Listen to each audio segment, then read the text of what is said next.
gonna do today? Make a flower pot. We're going to make cement pot, guys.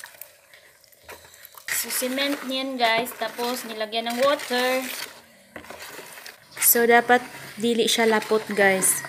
Ang kanang semento. Make sure walay buo-buo.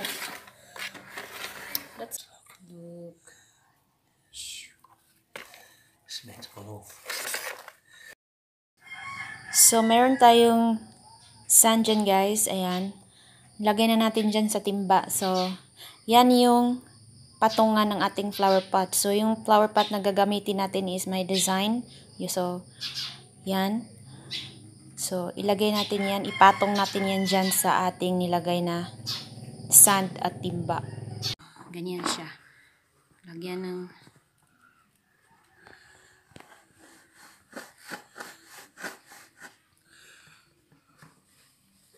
make sure pantay lahat.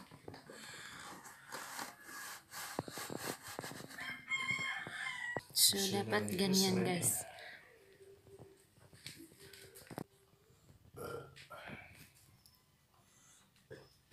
So, ayan na, guys. Nilagyan ng oil na yung loob ng flower pot.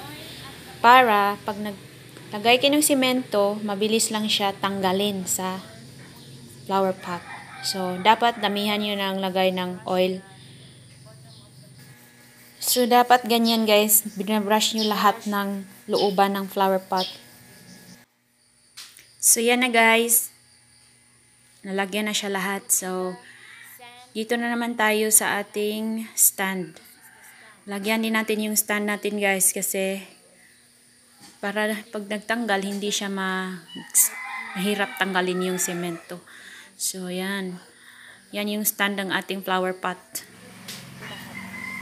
So, tapos, naglagay siya ng plastic, guys, para hindi magkalat dyan yung oil.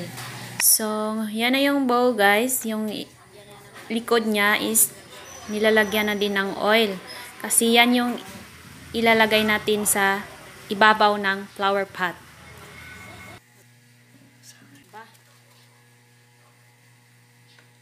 Now, ilagay niya na, guys. Ilagay niya siya na cement. Oh my God, it's all sticky here. Make sure it's level. So, lagay niya yung bowl, guys. Tingnan niya kung okay na ba yung cement, hindi na pwede dagdagan. So, tatanggalin niya ulit kasi hindi pa enough.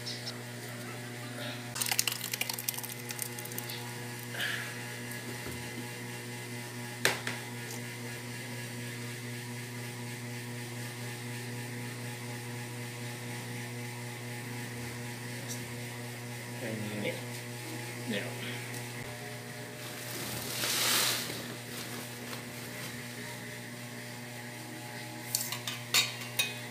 And then,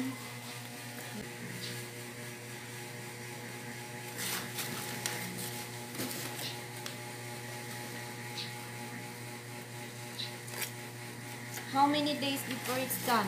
Before it's dry? Hanging on the weather. Huh? Hanging on the weather. The other one was fairly quick because it's hot in here.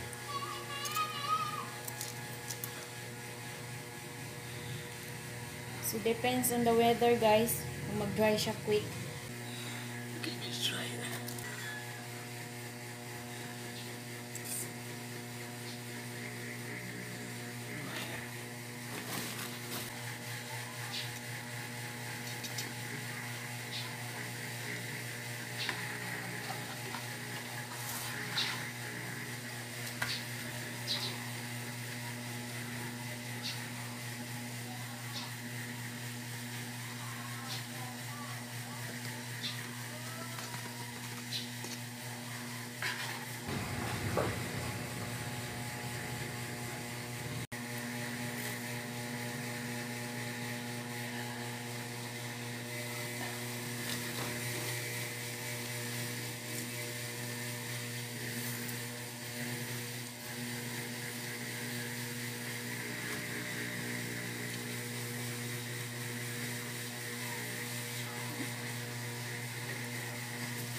Ay, lagyan ng bato para mas lalong magbigat.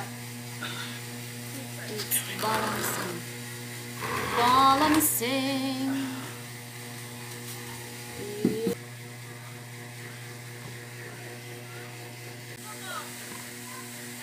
So, dito naman tayo sa stand, guys. Lagyan na natin ng cement yung ibabaw.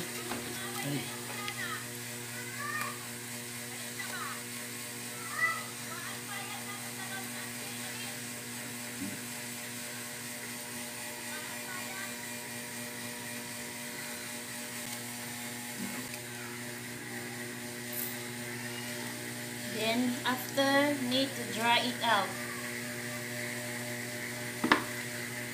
Up first.